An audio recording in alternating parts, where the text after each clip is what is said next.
Today's show is brought to you by Audible. Audible is offering our listeners a free audiobook with a 30-day trial membership. Just go to audibletrial.com/artisanspeaks and browse the unmatched selection of audio programs. Download a title free and start listening. It's that easy! Go to audibletrial.com/artisanspeaks. Nailed it in the fucking bag. Woo!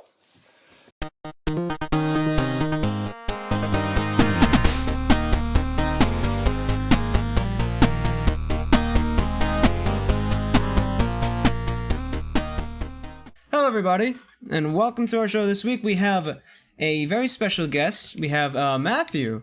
Say hi. Hi. And now you have worked on Overwatch, and I don't know what other titles you've worked on, or like what other things you'd worked on. I think that'd be fun to explore today. But working on Overwatch, it's a pretty big deal. It was, maybe.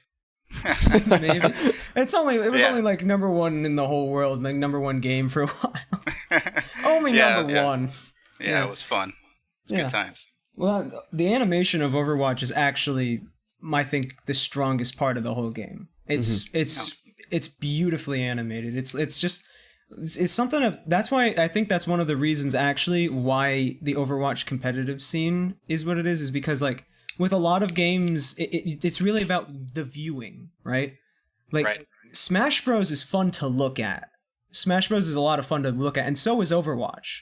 Overwatch, and that's what these games have a lot of, I think a lot of, like, of course, the gameplay, the competitive nature of that plays into it. But just, you gotta make sure the game is at least fun to look at, and I think it absolutely is.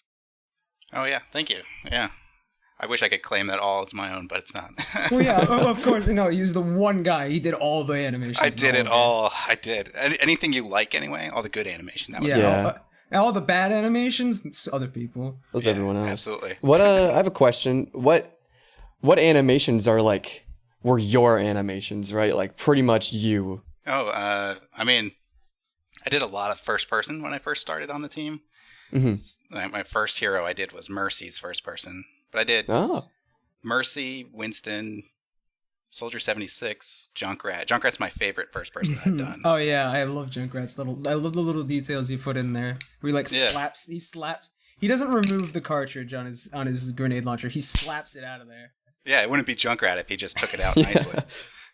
Yeah, that's super fun. Yeah, the Junkrat animation's actually like amazing. I think it's probably one of the best in the game, I would say. Yeah, I like how jiggly it all is. It feels like it's actual just junk slapped together. Yeah, it's a bunch of crap he found and he just glued it all together. Just kit bashed some.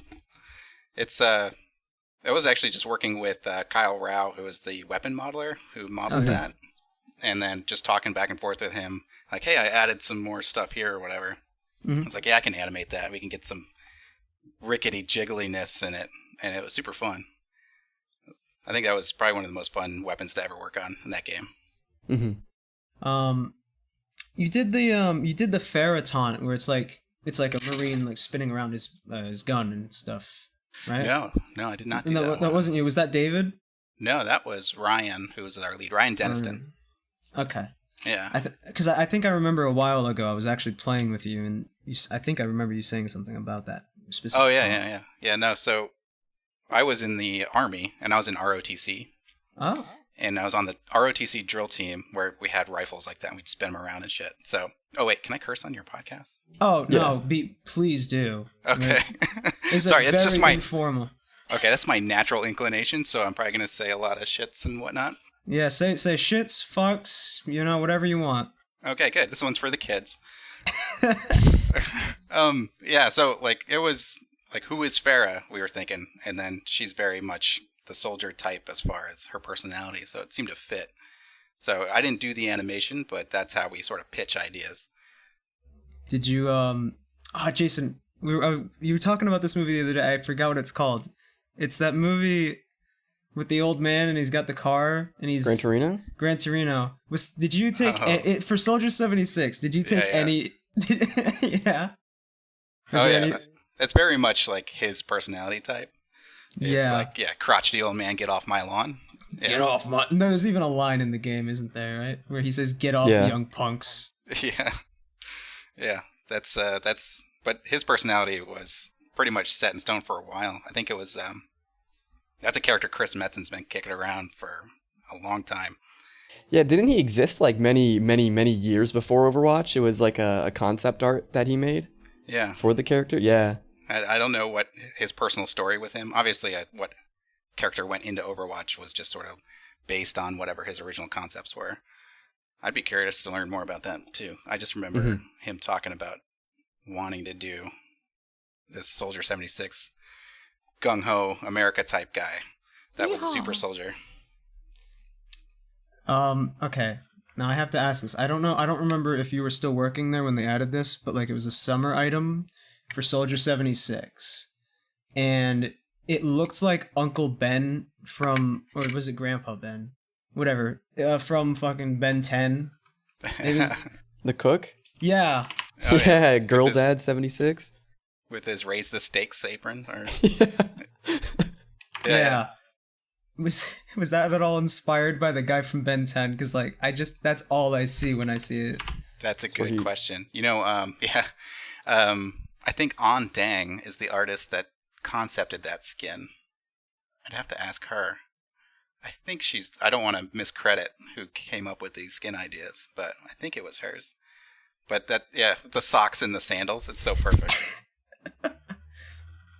It's very striking. He's even got the old man like hair and all that. He's even got like the hair is perfect as well. It's like got that pushed back. Oh, it's beautiful. That little gradient halfway down. Oh yeah, that's perfect. Yeah, so the shirt's almost exactly the same. Yeah, that's the shirt is the thing that gives it away for me. Is like, oh wait a minute. Oh wait, no, he's not wearing the white undershirt though. He's getting wild. So you said you worked in the military. I didn't know this. Oh, yeah, that's what I did after high school. Oh, how did you get from military to animation? Well, I did the military basically to pay for college, which was a foolish idea. I graduated high school in 2001, and I'm an Air Force brat. My dad was in the Air Force. And then I did Navy ROTC in high school. I joined that just so I can go on the free trips to Florida. It's like, just use the military for all the free shit, right? Yeah. That never bites you in the ass. Oh, no. No, but I was in basic training on 9/11. So when that happened, I was like, oh, shit. But I was an Army reservist. And then when George Bush invaded Iraq in 2003, I was going to go to Iraq. I got activated and everything. Luckily, I never went. I went to Wisconsin for about 7 weeks. And so after that, I was like, what the fuck am I doing? I should go do the thing I want to do. I joined the Army or whatever for college money. I should go to college. So I just found a school in Boston. I was living in Ohio at the time. Oh, really? I was like, I want to get the hell out of Ohio. So I found an art school in Boston. And I was like, I'm going here. I went to the Art Institute of Boston, which is now Lesley University College of Art and Design. Oh, I go to school right near that. Yeah. I go to Emerson. Oh, right on, yeah. Yeah, that's pretty cool. Yeah, when I was there, the campus was in Kenmore Square. It's like close to Fenway. Though they've probably expanded a bit. I know I passed by Lesley a few times. Yeah, Lesley's in Cambridge. I wish Emerson had some better animation programs. I think they have like a 2D animation thing, but that's about it. They're mostly like audio and like TV production and stuff. Yeah, movie production and all that stuff. Which is what I want to do, but I want to minor in animation. Because, I've just spent the last 6 years doing that. Might as well. Yeah. That's, actually, I minored in animation. I went really? What was your major? Illustration. I wanted to be an animator, but I wanted to go to Boston. So I found a school that had animation as a minor. And I was like, yeah, I'll do that. So I had to supplement my education after, and I did Animation Mentor. Okay. Yeah, so what was your project after college? How'd you get connected? So I don't want to call it completely luck, but I did have some good timing. So actually what I did was I did 2 years of Lesley University College of Art and Design, which was like the foundational stuff, figure drawing, that sort of anatomy, that sort of stuff. And then I couldn't afford to go anymore because the Army didn't give you that much money for college. So yeah, the Army was don't join the army just for the college money, kids. Don't do it. Just watch the Pauly Shore movie, In the Army Now. And that Don't watch a Pauly Shore movie. Don't tell him to do that. All right, what's worse advice? Watch Pauly Shore or join the army? Damn, why did you ask me to do this? You're probably regretting this now, right? No, this is great. This is perfect. This is exactly what I want. Yeah, you can just hear like this guy's a professional animator, dilemmas. but he's not very bright. He likes Pauly Shore. You too could be in the video game industry if this idiot can do it. He's an inspiration to everybody. Yeah. So, I did Animation Mentor, and after I finished Animation Mentor, I was just throwing my reel out everywhere. And I kind of got lucky because at the time, Irrational Games, which was in Quincy, Mass., it was between BioShock and before they announced BioShock Infinite. And at the time, they were called 2K Boston because 2K had purchased them. So they had lost the Irrational name. So nobody knew who the hell they were, and they didn't know what game they were working on. So they needed junior animators, but they were probably having a hard time finding good people. And I just happened to be local and just happened to need a job with my demo reel. And yeah, because everyone's in California. Yep. So I was able to stay in the Boston area and work professionally. That was my first job, thankfully. You worked on BioShock Infinite. Yeah, that was my first wow. game. Yeah, I did most of the first person in that game, not all of it. That's a strong start. Yeah. Yeah, I got lucky. What was your first movie? Well, I kind of did the lighting for, a Scorsese film. No big deal. No, yeah. Yeah, so I did BioShock Infinite and Overwatch. That's my career so far. Those are my two games. I mean, I was at Irrational for almost 5 years before they shut it down and kicked us all out. Yeah. That's something that I find interesting because one of my biggest fears is I really don't want to move out to California. Yeah, I just don't really want to. I don't want to do it. Like I live in Rhode Island, and I don't want to move all the way out there and leave everything. And because I know there's not a lot of like entertainment industry in New England, is there? No, yeah, and Rhode Island especially got bit in the ass by 38 studios. Oh yeah, because some baseball player thought he was a big shot, and he's just like, I can make a video game. It's no biggie. Yeah, I played for the Red Sox. I can make a video game. I played for the Red Sox. Yeah, how hard can it be? You hire a few coders, you hire a few nerds, and then you just say, put a goblin here and put a dragon there. Game done. It's just that easy. Yeah, it's simple. Yeah, I had some friends at that studio, and they liked it, and then I don't know what happened. You should. Rhode Island has we actually hold the record for the most corrupt state in the entire country, and so like because he was the guy, the Red Sox player was in with a bunch of Rhode Island politicians, he was able to get money from the actual state. Most of I think it was like $100 million pulled from the state of Rhode Island. Like he was gonna kickstart the entertainment industry in Rhode Island, and then. When the game failed because it had like no marketing or anything like that. Now the state of Rhode Island is $100 million in debt. Oh man, yeah, it put a bad taste in the mouth of everybody in Rhode Island for putting money up.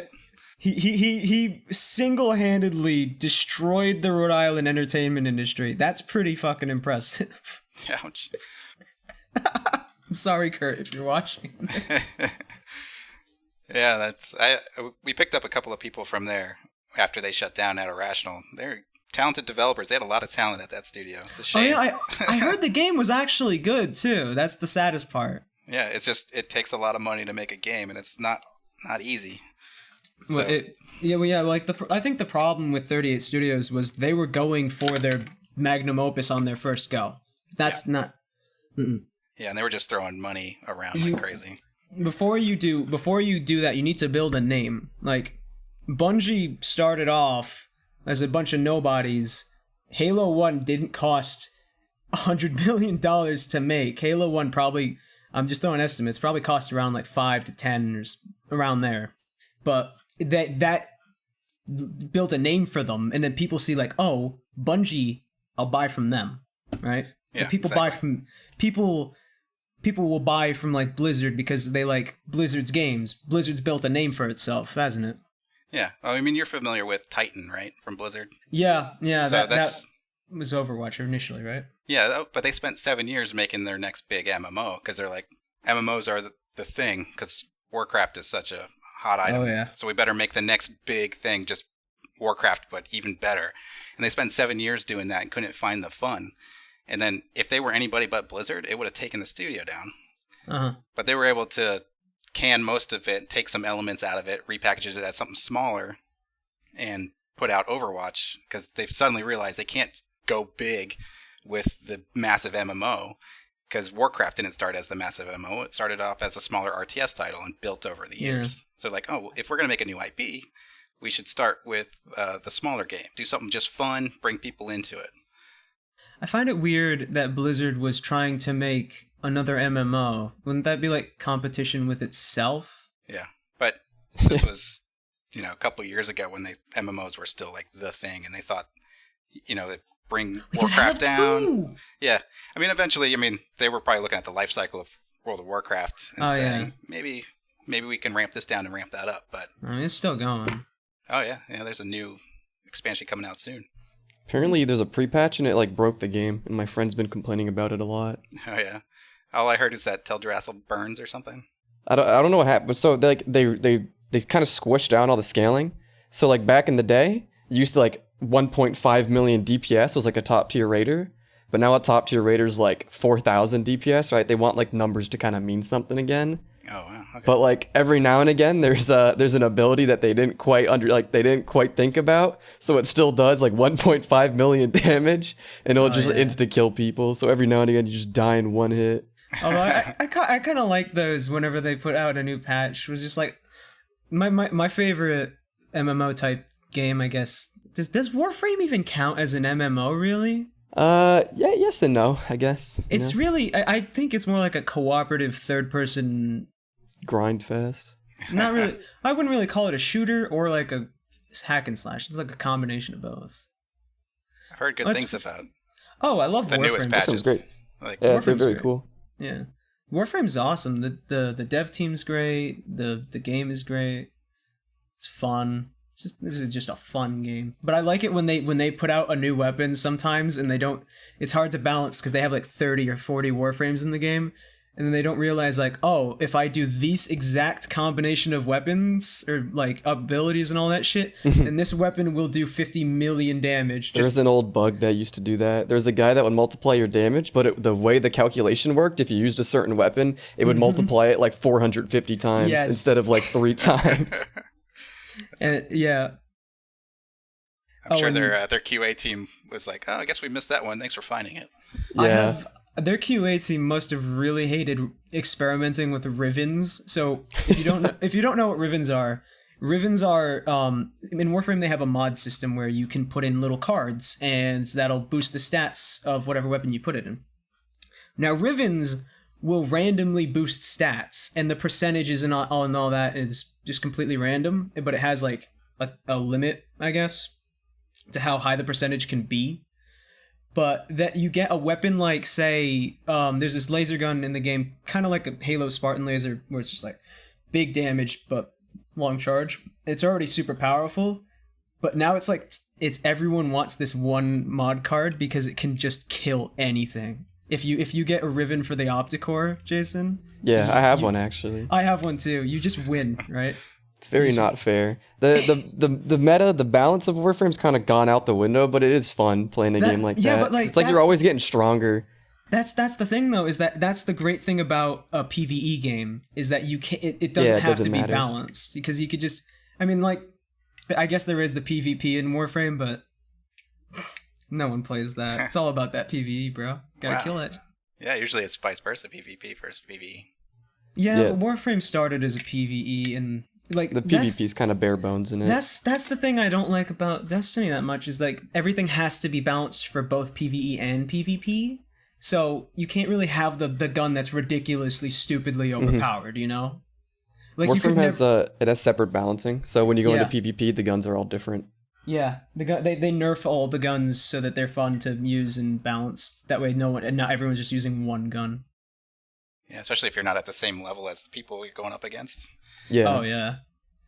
Then that must be crazy. Yeah, but yeah, I barely did the Crucible because I sucked at it. And I thought the PvE was much more fun anyway. Oh, it is.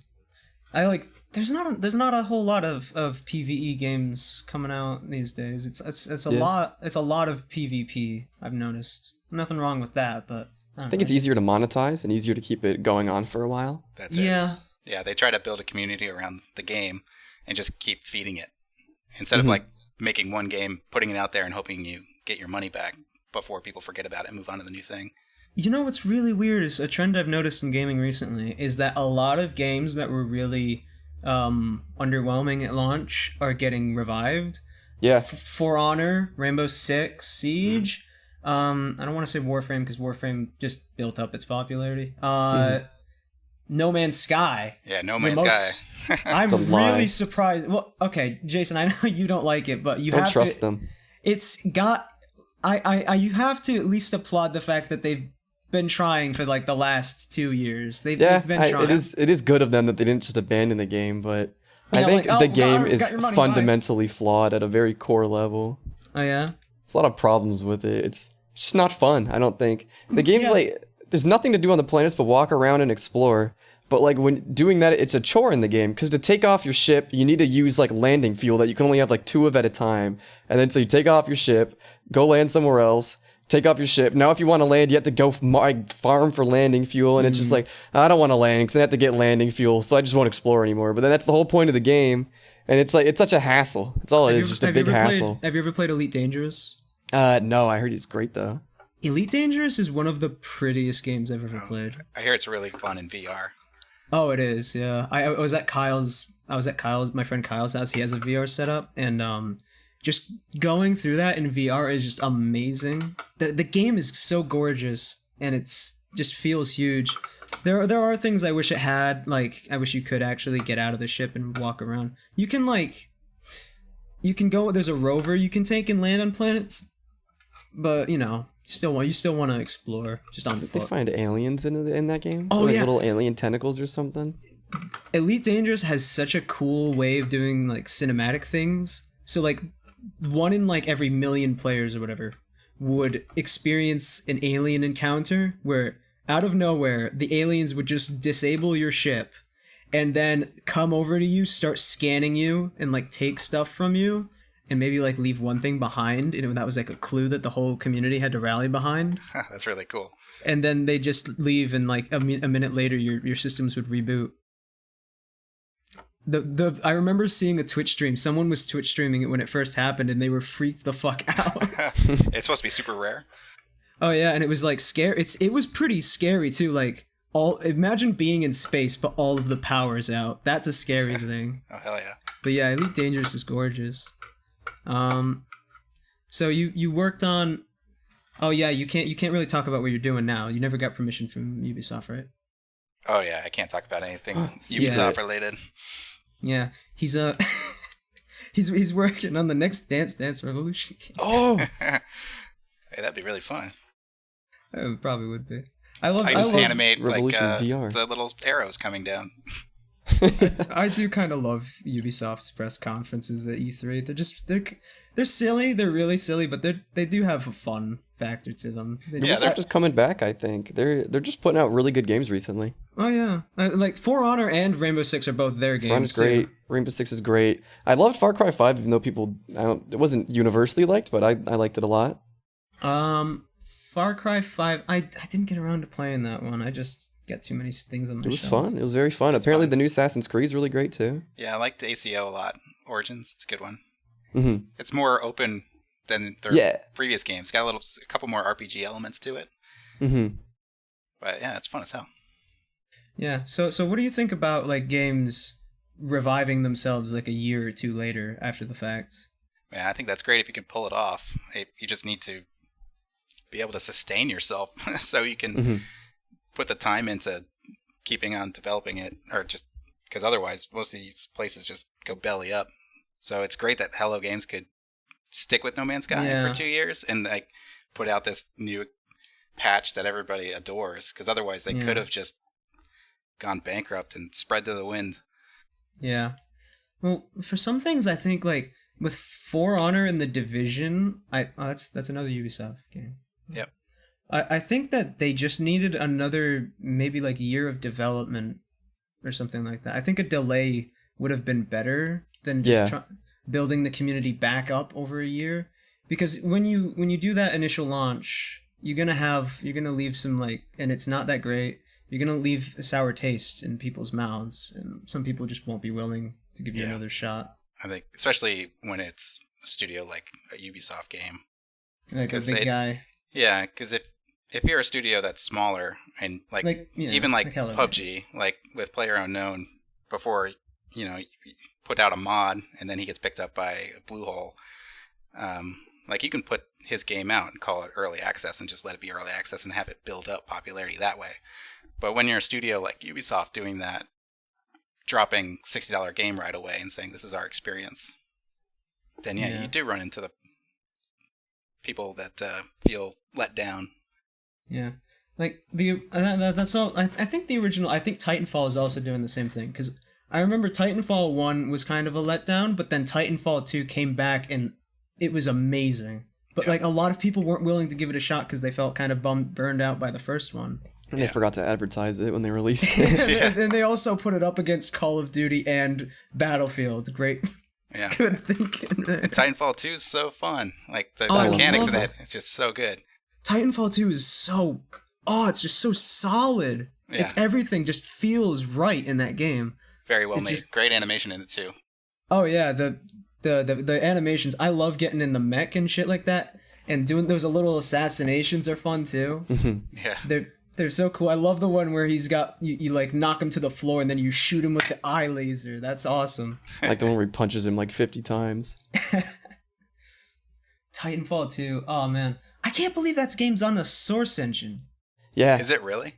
That game is, that beautiful looking game is powered by the same thing that powered Half-Life 2.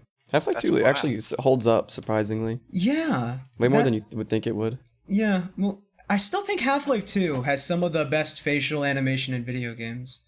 Nah. Well, that's the new I can't remember the name of the game. The one that everyone hated. That was the joke I was making. Mass Effect. Mass Effect. Yeah, there we go. Yeah, but I don't know. Half-Life 2's facial animations, they're still in the top tier of animations I've ever seen. I use Source Filmmaker all the time, and I often play with those models, and they're actually really limited in terms of what you can do with them. I can imagine they're like 10 years old. Well, yeah. Older than that. I mean, Orange Box was 2007, right? Then you get to the TF2 models, and they have this thing called HWM, and I don't know if this is a Source exclusive thing or if you've ever heard of HWM. Yeah, that might be a Source thing. What is it? Basically, it allows you to extend the facial animation as much as you want, really. So that's why you'll often see in Gary's mod videos the TF2 characters instead, because they have these crazy facial features and all that stuff. Okay, that's how they pull that stuff off. Did they do that with the Left 4 Dead models too? Yeah, well, yes, they did. I think TF2 started the HWM thing, and then after that, they Valve just started using that on all their future games. But Half-Life 2 did not have it initially. Right, yeah. They wanted to do these stylized characters for TF2 and figured they could push it. Yeah. And the TF2 actually has... Well, actually, TF2's facial animations aren't that great. So, which is weird, because they added this brand new feature. I think it was mainly for their short films, the little TF2 shorts. That's what that was for. Right. How do they in-game? In-game, they're kind of like... The facial animations are actually really choppy. Like, the Heavy will be going... get some more or something like that, and there'll be like one frame, like his jaw will be he talks like a robot. He's like his jaw open then closed. There's no smoothness to it. It probably has some procedural thing running it, like Unreal's face effects kind of thing. Yeah, it's so weird to think about now, but like G-Man at the start of Half-Life 2 was just Valve jerking off onto the with their graphics. It's like, oh, check out our facial animation. Oh. I mean, it's still pretty effective though. It's a creepy but cool intro. Usually when you you look at Crysis 3 or something like that, you can still feel like they're showing off like okay, yeah, this shot right here, this was just so they could show off the CryEngine. you know? Oh yeah, they gotta sell their engines. Yeah, but Half-Life 2, the G-Man bit, a lot of the bits, they don't really feel like they're there just to show off the source engine. They feel like they're there with purpose, and that's always a good thing. Yeah, they really tried to craft a story. Like the first Half-Life was groundbreaking in that sense. Yeah, well, even then they just had the little jaws where that was it. Yeah, they're actually like, here's a character we want you to connect with, even if Gordon Freeman never speaks. Like, here's people speaking at you. Yeah, and that was great. What other games have really good animation? Oh, Spec Ops: The Line. Oh, yeah, well, of course, Overwatch. That new DC fighting game from NetherRealms. I think it was NetherRealms. Oh, yes. Injustice? Injustice. Yeah, Injustice their facial animation is amazing. Oh, yeah. Like Harley Quinn's face. It's awesome. Did you play, what was it? Hellblade. Hellblade Senua's Sacrifice. Oh, yes. Yeah, that's a great game. That's a tight little game, too. It's only like, 4 or 5 hours, but it looks amazing. You know what's weird is I remember it's so weird. I think a shift has occurred where a lot of it used to be game must be 10 hours for me to give a shit about it. But now I think a lot of people want shorter games. Yeah, you actually don't have time for everything anymore. Yeah. Because I like Portal. I remember every second of Portal 1 because it's just so compact and tight, and it's just as long as it needs to be. It doesn't waste my time. Perfect. And like the new Doom that came out, how long is that? Like 8 hours? Perfect.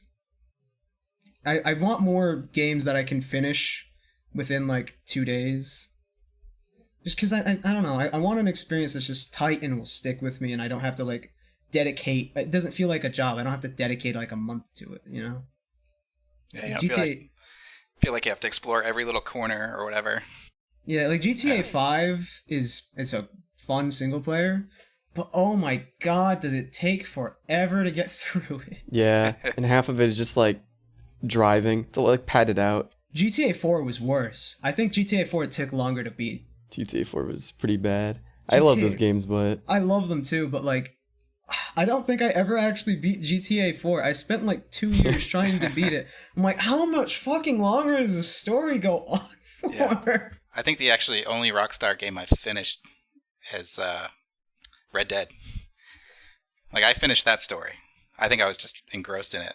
But the Grand Theft Auto games, I'd usually get distracted. I'm like, all right, time to start mowing down civilians. Let's drive on the sidewalk. Yeah, that happens to me every time. You've got more options in the GTA games for fucking around. It's almost like they want you to fuck around between the missions. Like, just go steal that jet and see what you can do with it.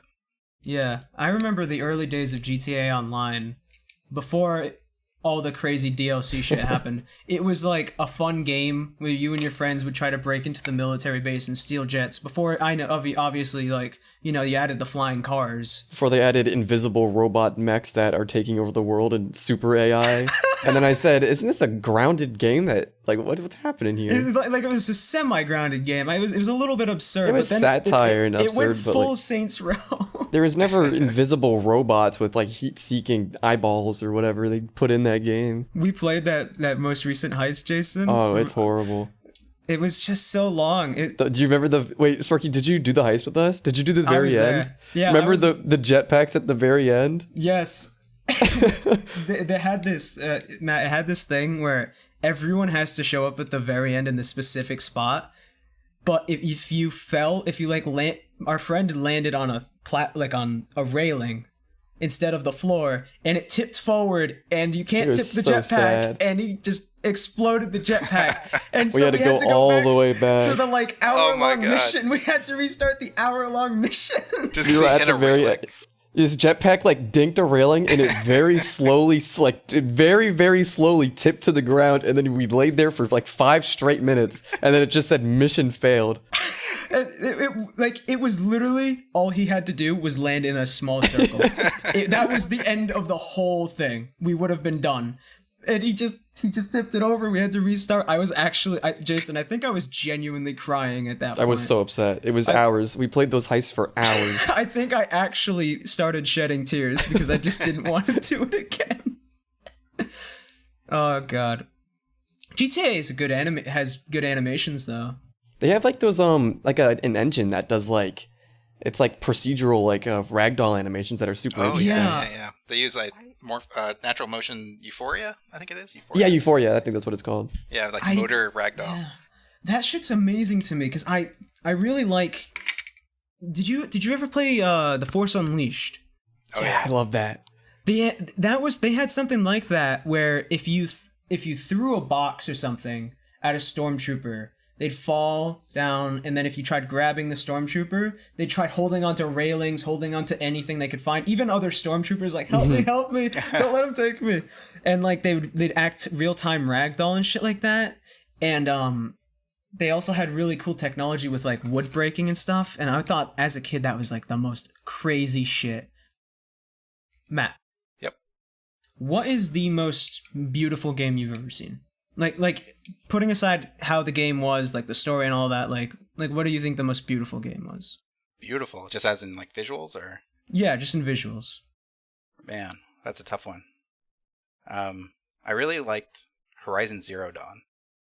Horizon Zero Dawn is quite pretty, yeah. Yeah, because I mean, there's a lot of open world games like that just like have dense foliage and Yeah. grass everywhere, but the colors don't really do it for me. You sort of lose things in just the colors of the world. The thing that usually kills it for me is it's this such a minor thing, but where you can tell where the grass model starts and the ground ends. Oh yeah, yeah. Or you That get shit- close to it and never LODs in, and it's just like Yeah. a couple of pixels. Or there's no ambient occlusion on the actual like grass meeting the floor bit. It just looks like, oh, that's just a piece of grass clipping through the ground. It just kind of takes me out of it. All right, that bush is actually a tree that's been buried. Yeah. So Horizon Zero Dawn. Jason, what do you think it is? What's the most beautiful game? Honestly, probably one of the best looking games ever. The Battlefront 2 like looked genuinely amazing. Oh yeah. Those games are Battlefront 2. gorgeous. I think they I use photo scans for a lot of their textures, and they get really Yeah, it good has stuff. to be.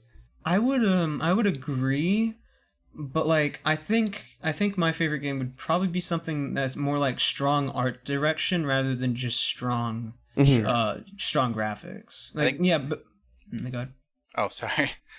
Journey, I think, is a very Journey's beautiful game. fucking gorgeous. Holy shit, I love that. But even just the experience itself is beautiful, depending on what you do. But I don't know what I would pick. I like so many like stylistic games. Like I really like the visuals of Night in the Woods if you've ever played that. oh yeah, Night in the Woods great. Night in the Woods is very pretty. I I don't wore think my Night in the Woods hat today. Oh, nice. dude, yeah.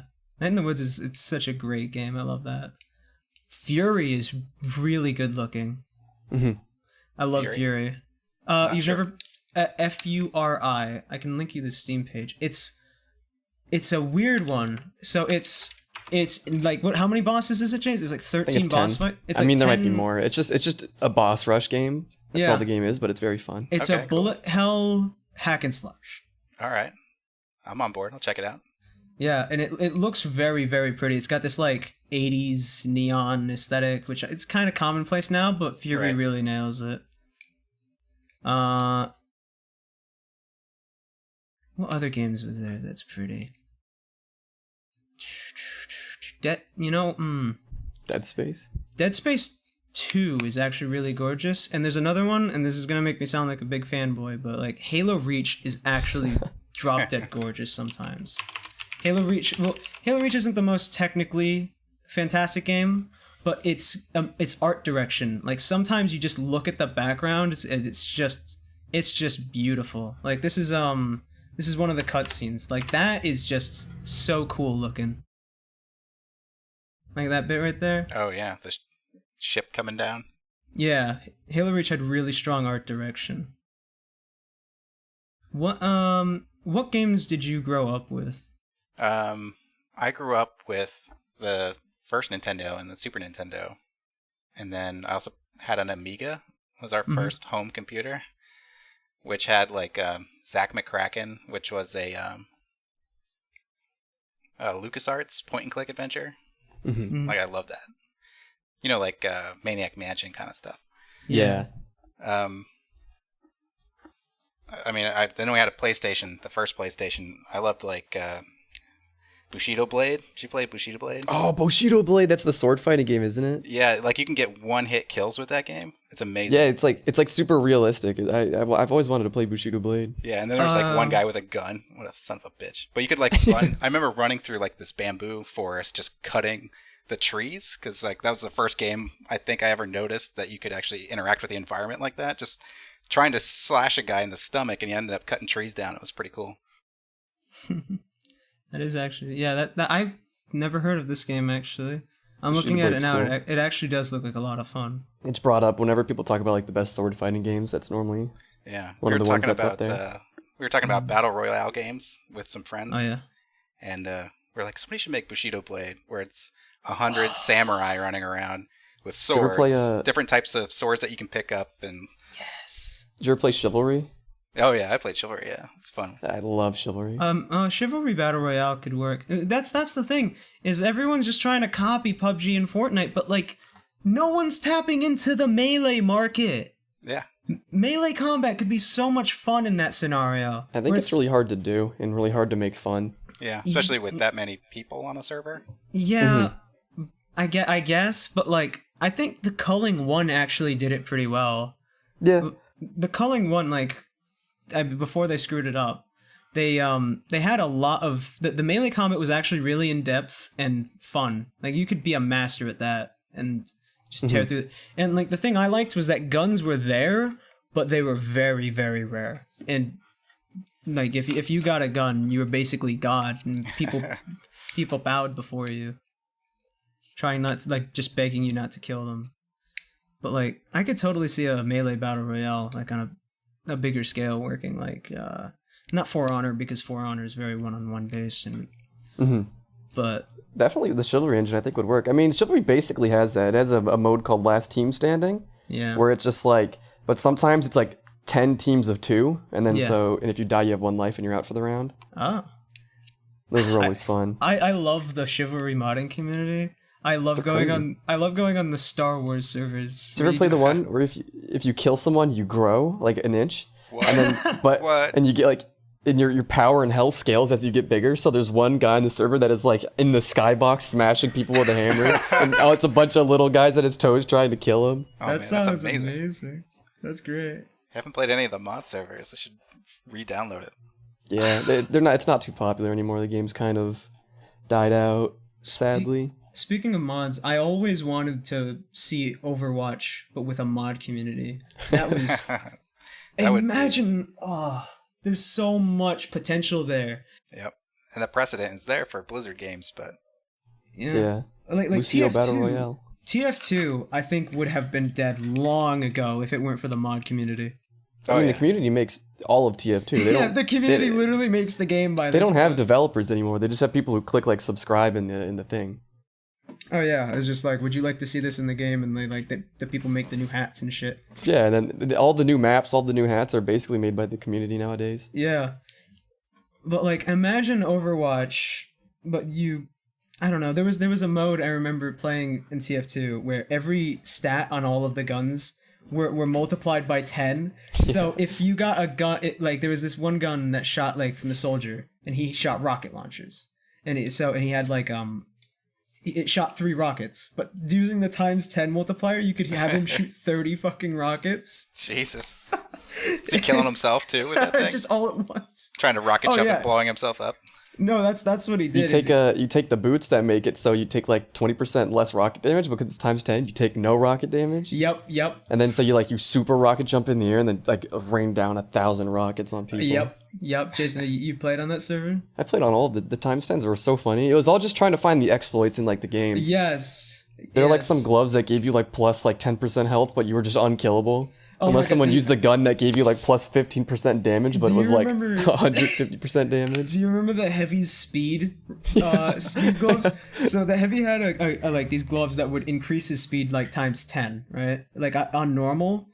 So having that times 10, he was actually faster than any character in the game. Like even Scout at max speed, like without any of his perks or anything like that. Heavy was just unfucking touchable. Overwatch has the custom game modes, which make a sort of thing like that, but I don't think it's Yeah. ever gotten as ridiculous as TF2 Yeah, got. I don't think there's any like Overwatch- low grav or anything like that. Overwatch does have low grav. I know that for sure. But Overwatch had something that really annoyed me because we were trying to do hide and seek, but Overwatch's AFK timer extends into the custom games. So if you didn't deal any damage to the guy seeking, then you'd just be kicked. Oh man, yeah. I'm surprised they don't have a setting that could turn that off for custom games. I mean, Yeah. if you're launching your own server, you should have the control over that.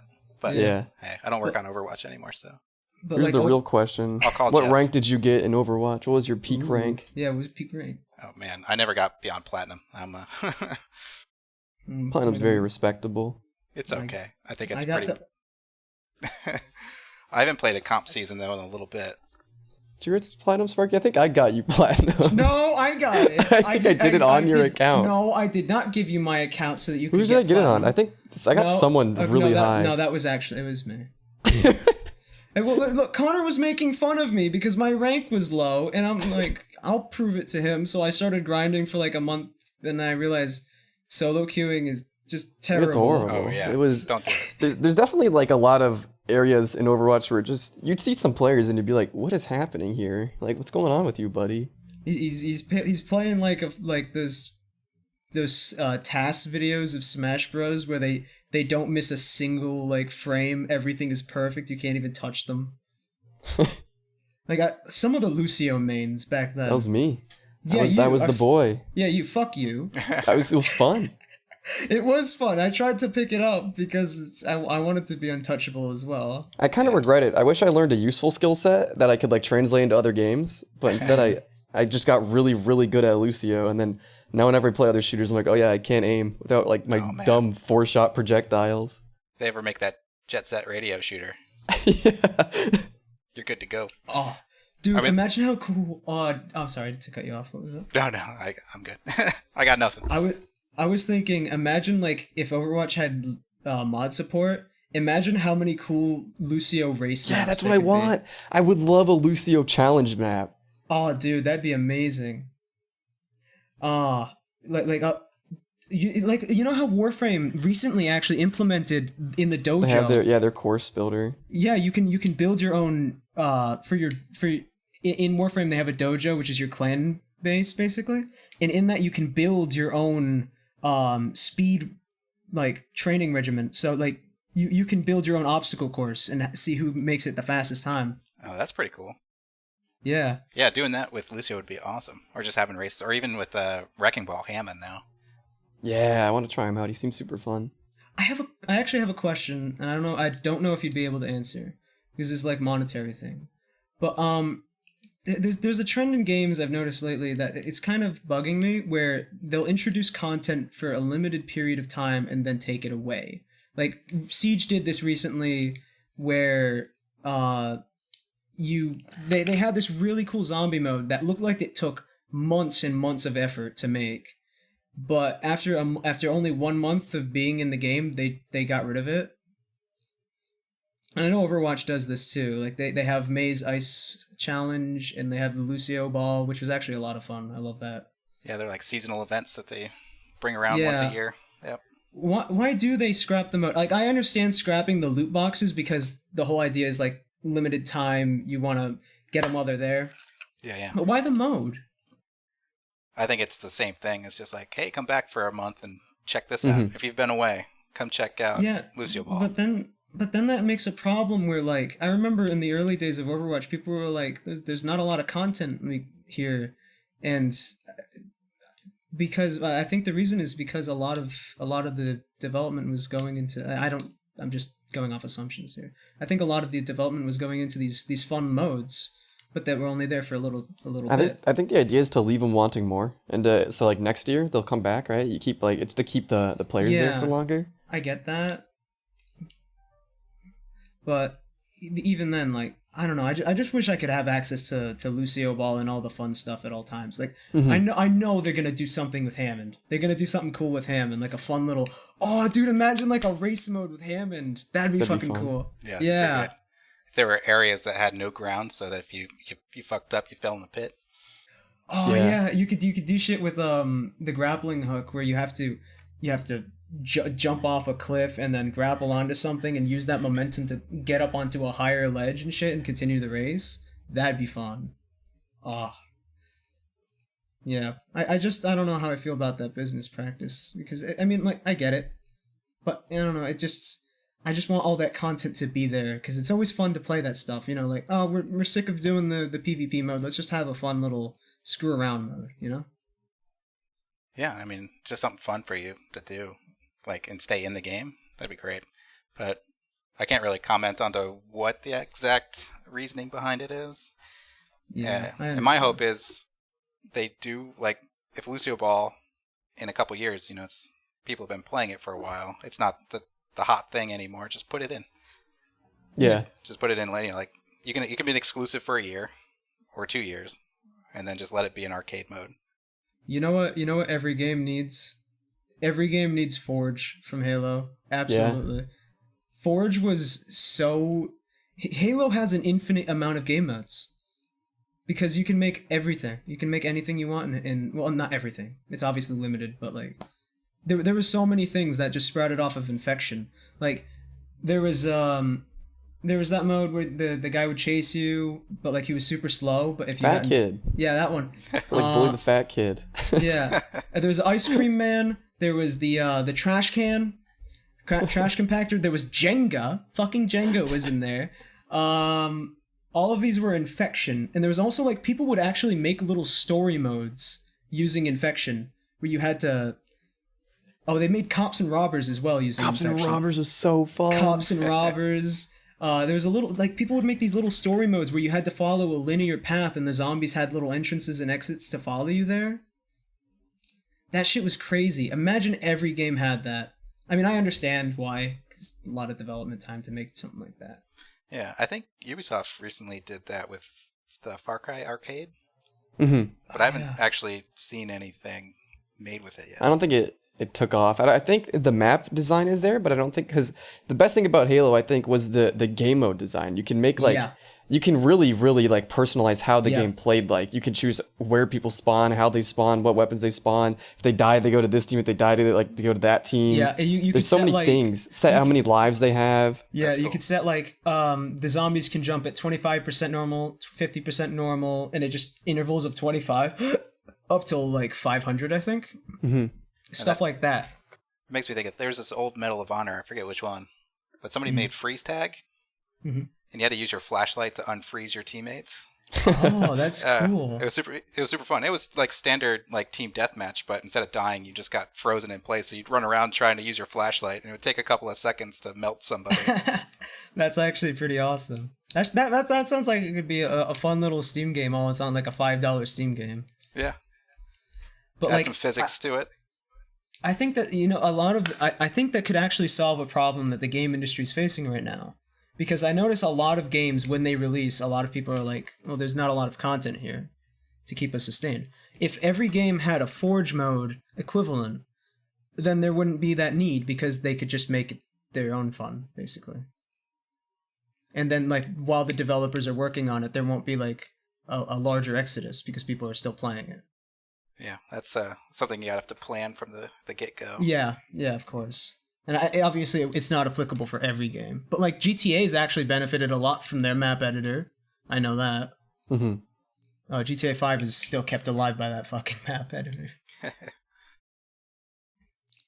But yeah, that's I love the mod community. Like, Skyrim's still kept alive somehow.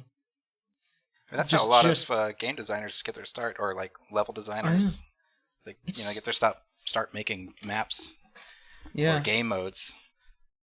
Yeah, like Left 4 Dead, Team Fortress, Portal. Like, Portal wasn't a mod; it was like a little thing. But a lot of Valve's best sellers were mods at first, and then Valve was like, "Hey, want to come work for us?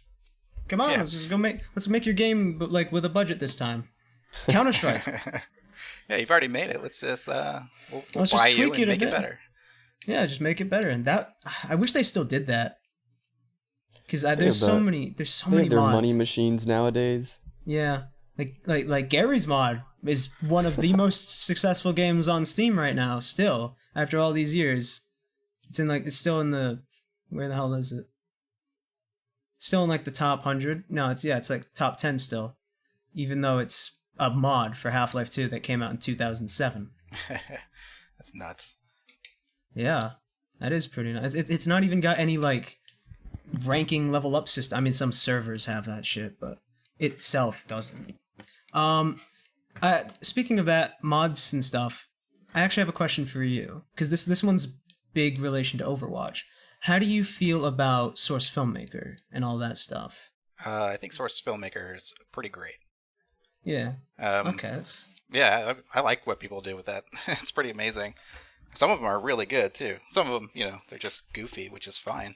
Some of them are porn, also. Some of them are porn. A lot of them are porn. Yeah, I think Overwatch was one of the top searched things on Pornhub once. No, it was that, and it was also like Tracer. It was like Tracer. the top two results for like the month of Overwatch came out. It was Tracer and Overwatch. Just which is pretty amazing. Yeah. Whatever your kink is. If you want to watch Winston, that's fine. So handsome. I don't know what's going on with Hammond. I don't know if anybody's ripped that model yet. You don't want to know. I've seen it in my timeline. I don't want it there. Isn't he a child? No, he's a hamster, dude. I mean, even if he Isn't was he like a 3, child he'd be an hamster? adult. That doesn't make it. I don't think that makes it any better or worse. He's still a fucking hamster. Oh, wasn't there a campaign to let Bastion fuck? What? Was there? I don't know. It was on Twitter. Let Bastion fuck. Bastion fuck. That's a good hashtag to rally behind. Get it out there, people. But yeah, I mean, so back to your question. Yeah, I think Source Filmmaker is pretty great. Seeing that sort of stuff is pretty awesome. Yeah, I remember. I sent you one of my Source Filmmakers back when I did that. When I had time to make my own things. How do you find it? Is it easy to use? Oh, yeah, Source Filmmaker? Dude, it's so... compared to Maya or anything like that, where I feel like Maya is made up of half the buttons on screen are like one-time usages. Oh, yeah. Like, or if you're a modeler, maybe you touch it once.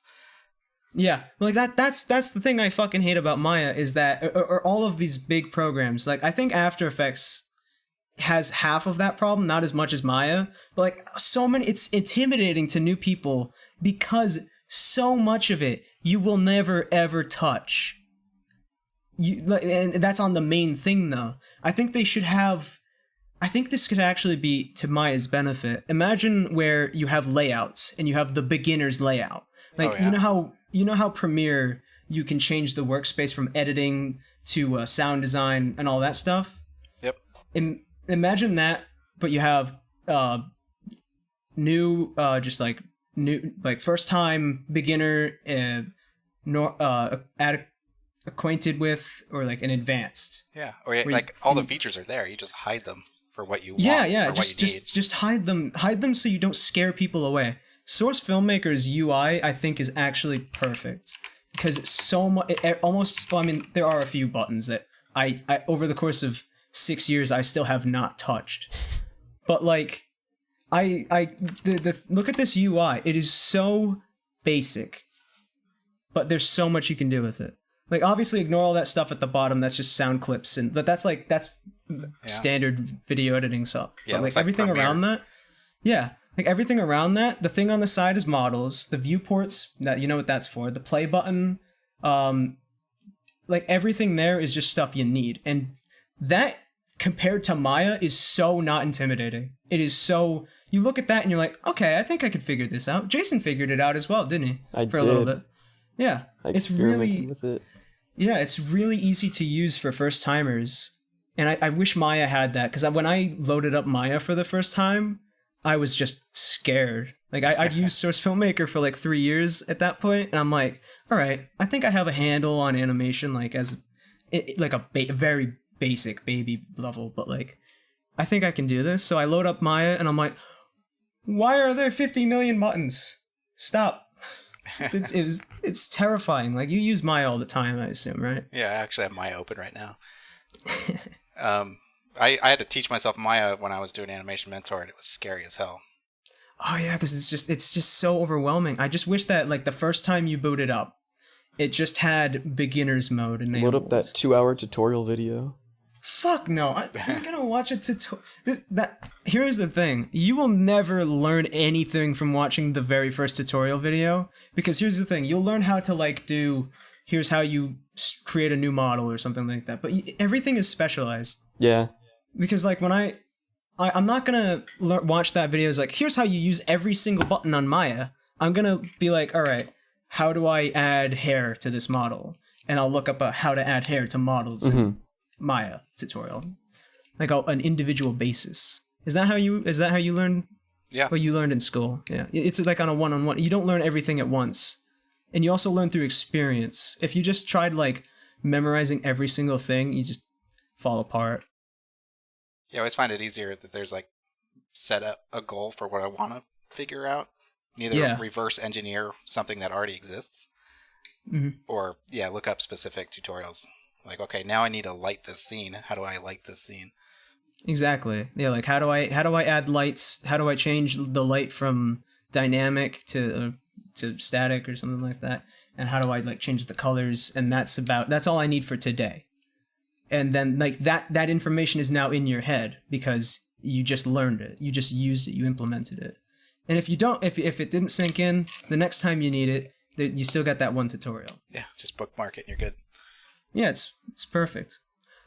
There's another question I wanted to ask you about animating a video game versus animating a short film or like a movie or something like that. Like what are the major differences in that?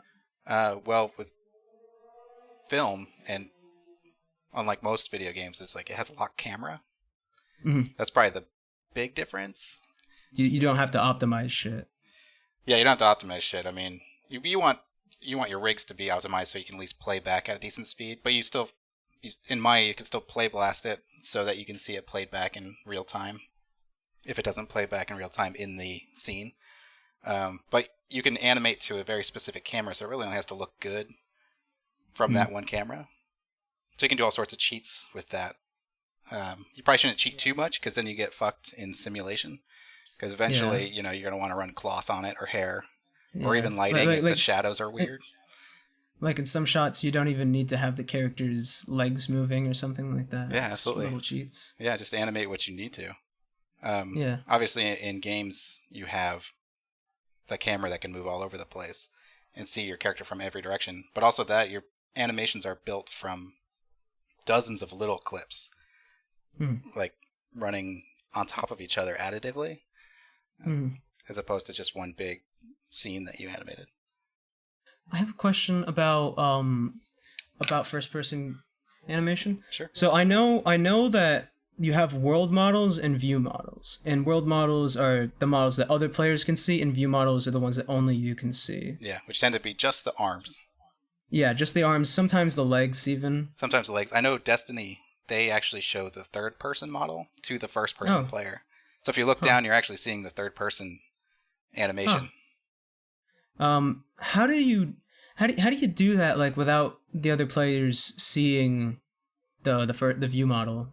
I think that's a good question for a graphics engineer, but I think it's basically just a setting that I would touch that would be like, all right, this is the first person model, and then that only renders to one specific camera.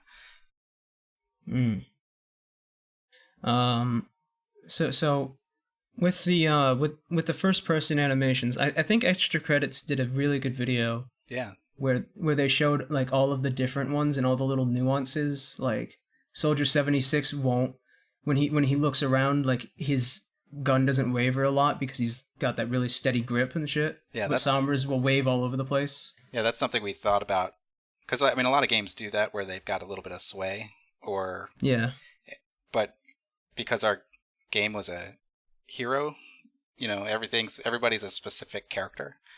That was something we thought about. Was like, wait, how does a soldier move their gun versus how does a ape who's just jumping around with a Tesla cannon, how would that move? So even just that's just one, or it's actually two animations that are playing on top of each other, on top of the idle. And it's just additively blending between these poses. So we can decide where the pivot point is within that animation, how much it leads or lags.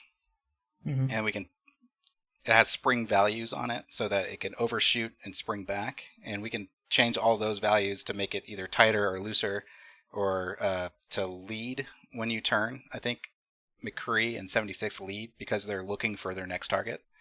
Yeah. But some heroes it lags because either the weapon's really big or they're just the type like Roadhog who just doesn't give a fuck. Yeah. So his weapon's gonna lag.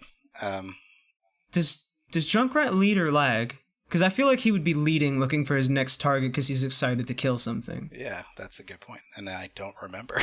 I think Junkrat lags. That's super interesting, actually. Because I've noticed that in game, but I never really gave it like a second thought on like why and how. Yeah, it's just a little flavor thing. Mm-hmm. You don't know how much... gun's real floppy. I like to flop it around, you know? You don't know how much fun it is. Like, whenever I'm playing Junkrat, I always try to jump off the highest thing because I love the little flap The little flap on the front of the gun. Yeah, I like gonna talk about that. I like to make it go up and then just... It's just such a fun thing to do. I animate. It's also really incredible because like it's such a nice touch, but it's also it gives you a sense of where you are when you do like a mine jump because like you know exactly where you are in your jump based on how your little flap is acting. Yeah. So our jumps in Overwatch are, I mean, it's all just a generated parabola. The ballistic arc is actually just done by the game as opposed to the animation. So I just have a pose. There's an apex pose that it sort of blends into and plays over time. So like I could have a really extreme up and it just nice soft blend no matter where you jump from. It's going to hit that pose at the right point. Mm-hmm. Do you ever get annoyed with like an update or patch or something that either speeds up an animation breaks or... my shit? Yeah.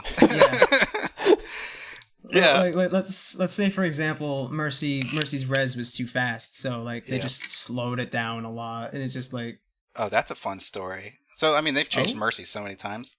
Yeah, but that's why I thought of Mercy. She used to have this nice, like, graceful rise of her hand. That was the first animation I did, and then it sped up, so it was like just super quick, and then went back in and made the res take a certain amount of time, so it was like a channel.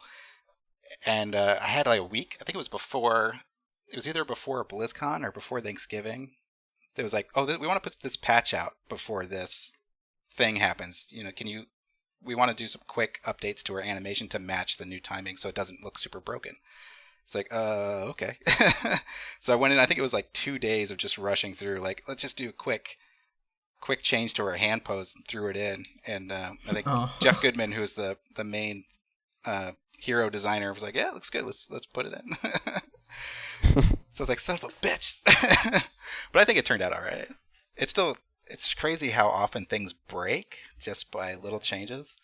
And that can be frustrating, but that's game development. Well, what about stuff that just gets straight out cut? Because I know, like going back to Mercy, I know that some of her animations were removed from the game because her ult changed or something like that. Symmetra has changed God knows how many times at this point, and like all of her stuff. Like how does it like kind of hurt when something you worked on you thought like, oh, I did a really good job, when something like that gets just removed entirely? Oh, totally. I did most of Moira's first-person animation, and went a little overboard with it, and blew out the animation budget without knowing it. So there's like a certain limit in megs of like how big the files can be for, you know, initial load-in for everybody.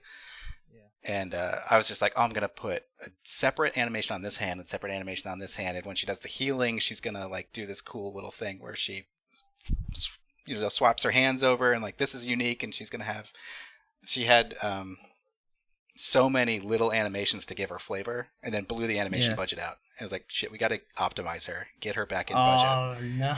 Yeah. So like, cause our compression, we compress our animations to help.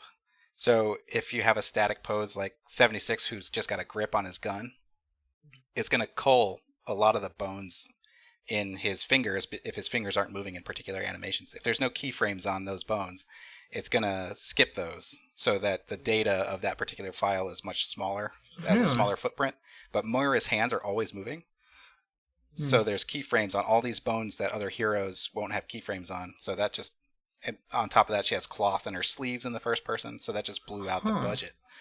I never really thought about video game optimization by how many animations there were. I was always thinking like, oh, level of detail, distance, and all that shit. But Yep. I never thought about like having more animations would make the game slower. Yeah, it's usually not a problem. Usually it's textures that's going to blow your budgets. Yeah. But animation's not generally a problem until we try to do crazy shit. So I had to kill a lot of her animations before she shipped just to get her back under budget. Oh. Is there gonna be ever like a behind the scenes thing where we get to see those, or?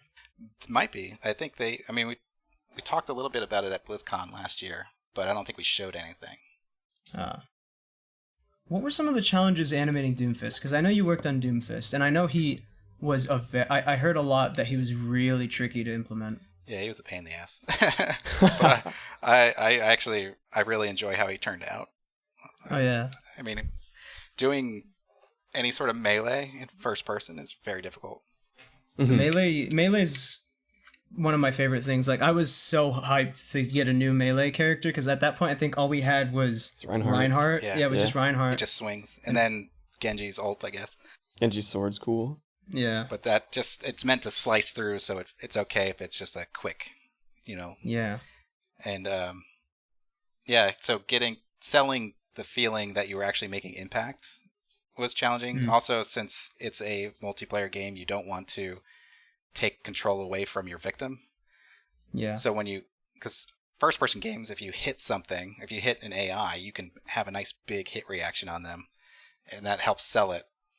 Yeah. I think like Bungie did an amazing job with Halo with a lot of their melee weapons. Yeah. Oh yeah, the gravity hammer is so much fun. I wish every game had the gravity hammer. I actually looked at a lot of their animations for inspiration just to see how they were pulling it off. Oh yeah. Yeah, like how many frames of anticipation? Like where's the hit frame? And then like that's so annoying because I know like I've been studying animation and I know that there's supposed to be like a build up, but you can't have that in first person. No, yeah. In games you try to fake the anticipation because when the player presses a button they want action. And if you take that away from them, some games take it away and like they have a very specific feeling to them.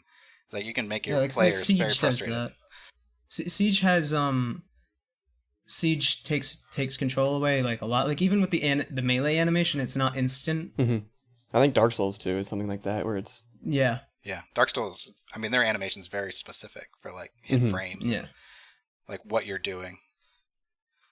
It's like you can get yourself really fucked up in Dark Souls.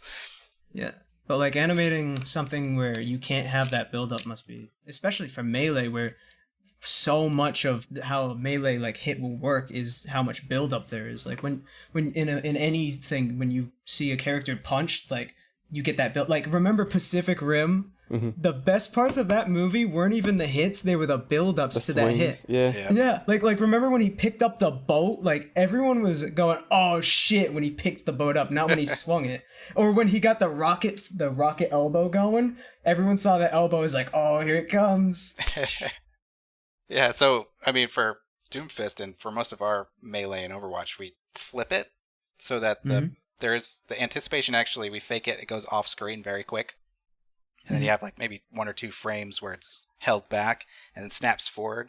And then we sell it by having it linger out after the hit. So you've got like some nice secondary motion where you feel like it contacted something and then it... Yeah. Maybe if they've got, especially with Doomfist, if he's got pieces on his arm that have a little extra jiggle to them, that can sell the impact. It's not going to be the same as having a nice big build-up, but that's what you got to work with. I always thought it was funny that Doomfist's melee was him punching with his little arm. Yeah. We had a debate about whether he should do that or not, but the idea was that melee is much weaker than you would expect if he hit you with his actual Doomfist. Yeah, like just even getting tapped by that would be like getting hit by a car, it looks like. Yeah, so the idea behind it was like, it's just a little jab to set up, maybe a little bit of damage, and then he hits you with a hook. Yeah. I mean, he is still a pretty buff guy. It's just crazy because he looks like a Thin Mint with his arm because the other one is just this colossal thing. Yeah, that was one of the challenges of designing him was like how crazy his proportions are. And like how stretched out that other arm is, it just made him look so off balance.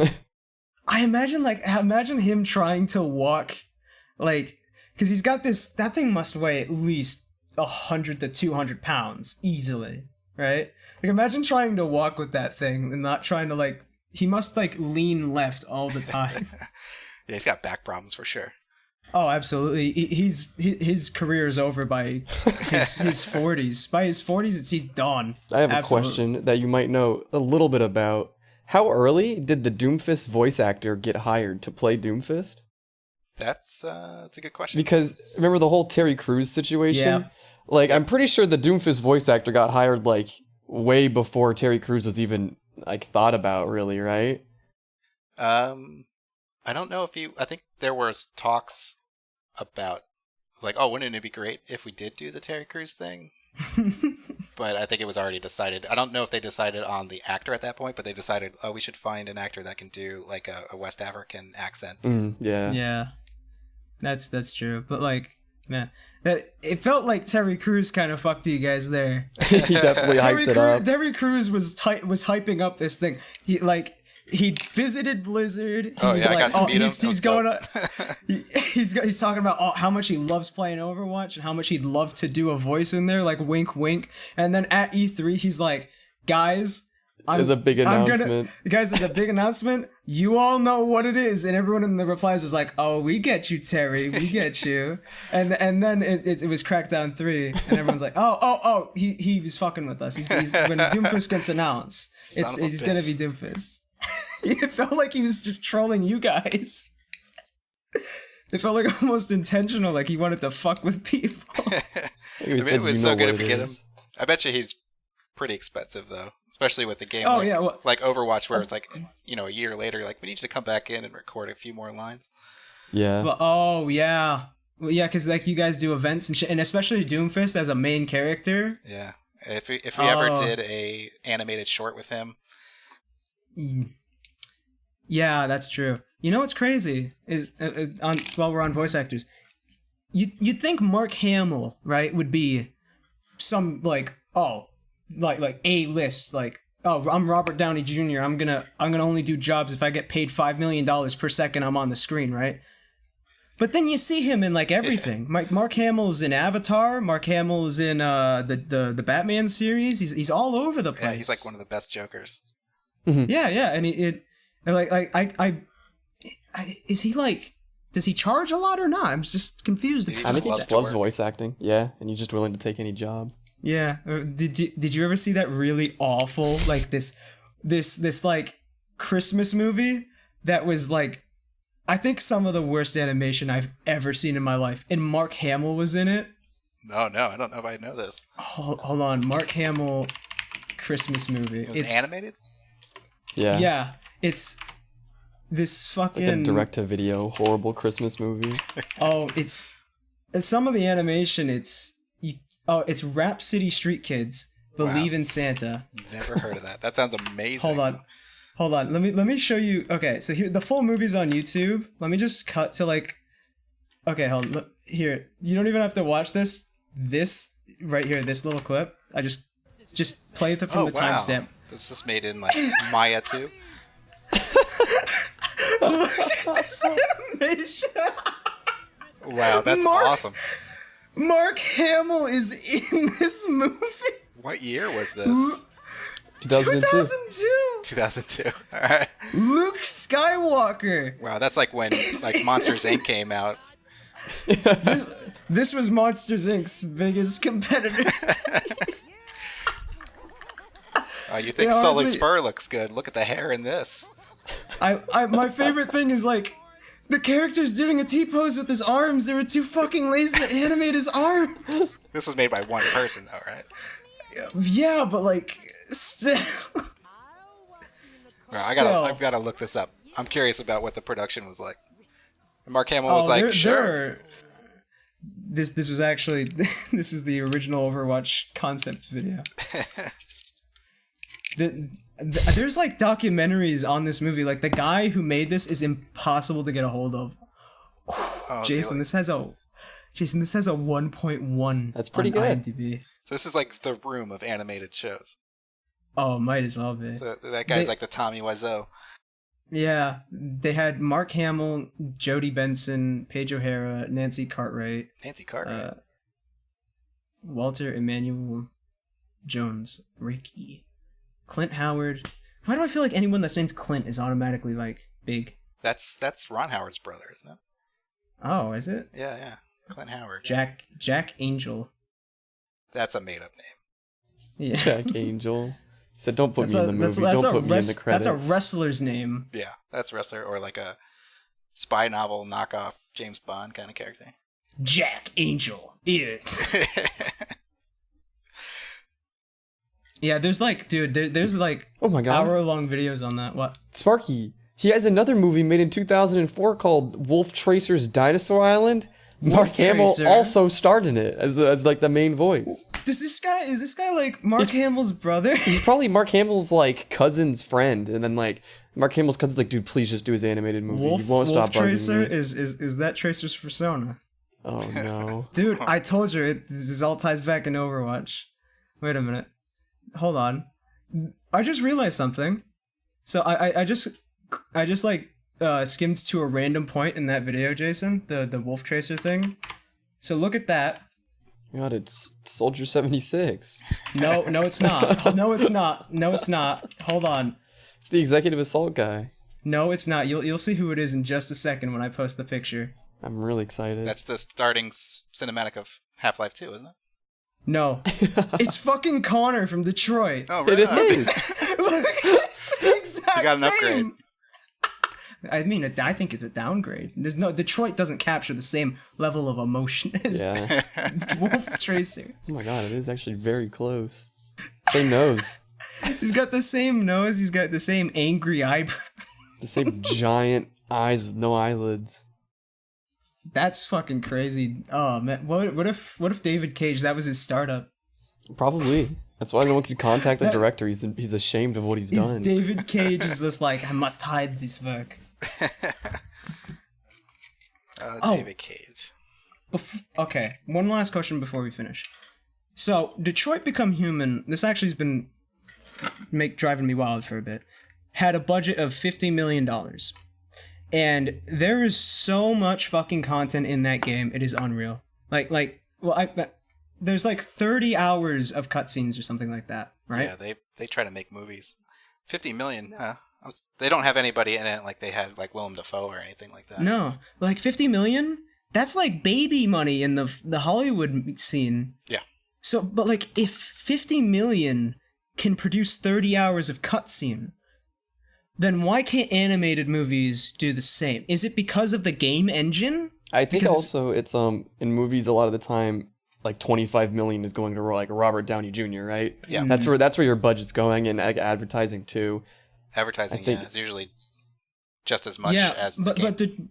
but Detroit, I'm just thinking like purely budget. Is it because it was done on a game engine? They don't have to like render it or anything? Oh, I don't know where their budget went. That's a good question. Because I mean, obviously it went to their salaries and stuff like that, but I don't know if they didn't get anybody like Willem Dafoe. Maybe that kept it down too. I guess Probably underpaid the animators. Yeah. probably. But I mean, it's also made in France. I don't know what France is, if they've got rebates and stuff like that. Because I know in Canada, there's a lot of government money subsidies that can go into. One of my favorite stories was that this is like a thing from Terminator 3. So they they spent like $1.5 million, like $1.5 million or something.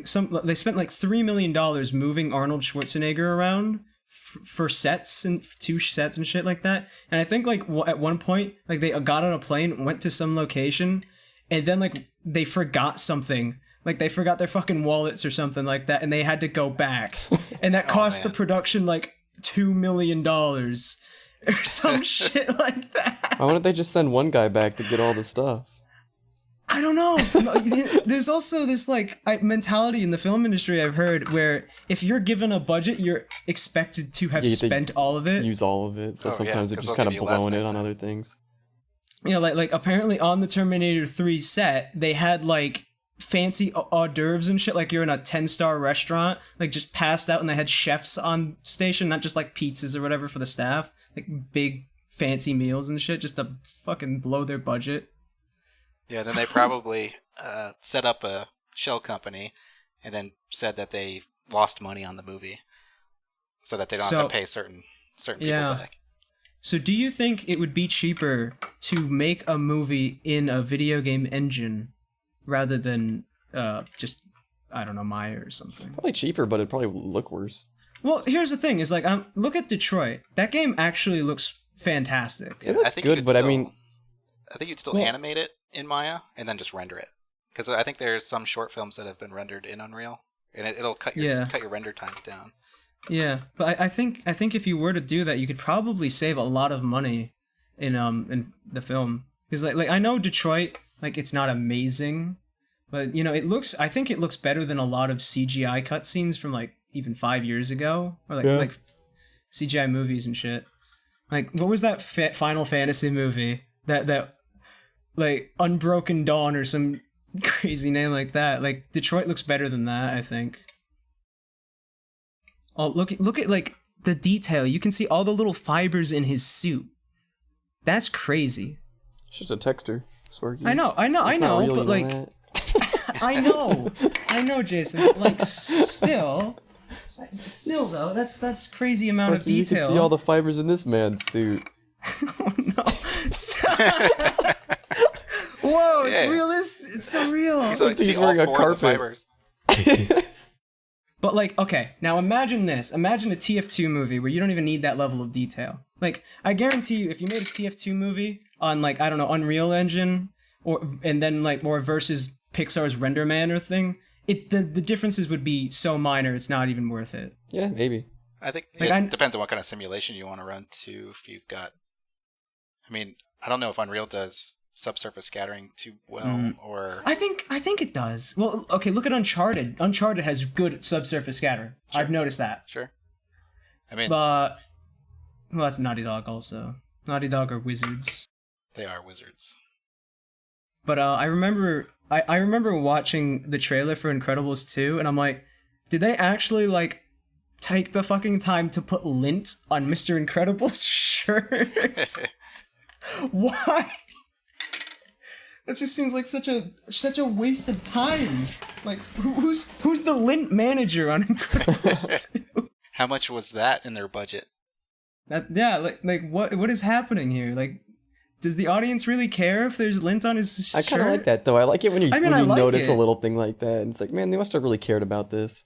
It's the little touches that make an animated film great, in my opinion. Yeah, but I don't know. Like, it just seems like blowing your budget. maybe they had too much and they said, "Yo, Steve, just throw some like lint on or something." I don't know. Fucking throw lint on there. We need to work for another week. I know. I was really fucking impressed by Kylo Ren's model in Battlefront 2. Like, I remember there was like, look at all, you can see the little like things, like little bits of dirt stuck in his costume, because he's on the battlefield and shit. God, that game is beautiful. If it looks so good, why couldn't they hire voice actors? I remember the first Battlefront had Darth Vader, who sounded like a kid doing a Darth Vader voice. Darth Vader. It's like it's like late at night where he doesn't want to wake up his mom, so he's doing the whisper scream where he's like, "I will destroy you." Oh man, it's really bad. That game lacked a lot of character. Han Solo shows up, and like, Han Solo, right? Such an iconic, cocky character. What does he say? He says, "My name is Han Solo, Captain of the Millennium Falcon." It's like, oh. Okay. Oh, yeah. Okay. So we're at about an hour and a half. Jason, you think that's good enough? You think that's enough? I don't know. If you have any more questions, Sparky? Do you have anything else you'd like to say, Matt? I don't know. Hopefully I gave you something good. Oh, no, absolutely. This has actually been a really, really good episode. I'm very happy with it. Because usually with the developer episodes, it's more of like it's a lot more slow pace, I think. Okay. Because we're trying to be super, super professional. Oh yeah. Absolutely professional. Yeah, absolutely professional. Yeah. But I think this one had a good mix of insight and funnies. We got the funnies in there. Gotta get them funnies in there. Otherwise, Yeah. nobody's gonna So listen. yeah, They're not here for thank me. you. They're here for you. They're here for me. Yeah, I'm exactly. the funny man. I'm the funny man. I make the people go, haha. So thank you so much for coming on and talking. Yeah, thanks for having me. Oh, Yeah. yeah. Let me know when this comes out so I can listen to it and Yeah. try not to And, cringe at my own voice. Nah, you sound fine. I sound suave as hell. I look forward to Trials Infinite or whatever. Trials Infinite, Infinite. Yeah. How'd you know? That's the big secret. Trials Battle Royale. We know what you're working on over there at Ubisoft. Yeah, but it's a first-person motorcycle battle royale. It's side-scrolling. That'd be amazing. All right. Well, thanks for coming on. Have a good one. Yeah, you too. Thanks, guys. Stop licking me, baby boy! Alright, today's show is brought to you by Audible. Audible is offering our listeners a free audiobook with a 30-day trial membership. Wow! Just go to audible.com/Artism Speaks and browse an unmatched 30-day trial. Oh, fuck! I fucking... Just keep the recording. Oh, I'll press stop for a second. Shit. Alright, just settle down, Sparky, alright? Settle down. Just let me do this, alright? You're fucking scaring my dog, alright? Just fucking eyes. Anyway, getting back to the serious fucking... Alright, so... And browse the unmatched selection of audio programs. Download a title free and start listening. It's that... Wait, what? Restart the entire thing. But what about all the valuable audio you're missing right now? Just don't delete it. Alright, okay, alright, Sparky, settle down, alright? You're just fucking ruining my vibe. Alright. Today's show is brought to you by Audible. Audible is offering our listeners a free audiobook, 30-day trial membership. Wait, the fuck? Oh shit. Nah, I didn't do well. No, but like they're not hearing your side, Sparky. They're not hearing your side. Alright. Okay, I'm going. Today's show is brought to you by Audible. Audible is offering our listeners a free audiobook with a 30-day trial membership. Just go to audible.com/Artism Speaks and browse the... Oh, fuck! Yeah, but like, what... What, is someone gonna type out exactly what I just said and be like, hang on, that is the wrong link, you are bad at your job. They'll just fucking go for the link in the description, Sparky. No one's gonna fucking type out exactly what I said, you idiot. Alright, we're doing it again. You fucking idiot. Hang on, I'm gonna fucking take off my jeans because this is getting really, really fucking hot in here. Just give me... Oh, Max, again, you're not hearing anything that Sparky is saying, but when you hear this, I just want you to know, you're a dingling. Yeah, hang on. I'm not here right now, I'm still I'm gonna grab some shorts. Shit, I've really outgrown these shorts, Sparky. I mean, they're pretty good as, like, boardies and shit in the summer, but I'm not in summer anymore. Oh shit, it's still recording. Okay,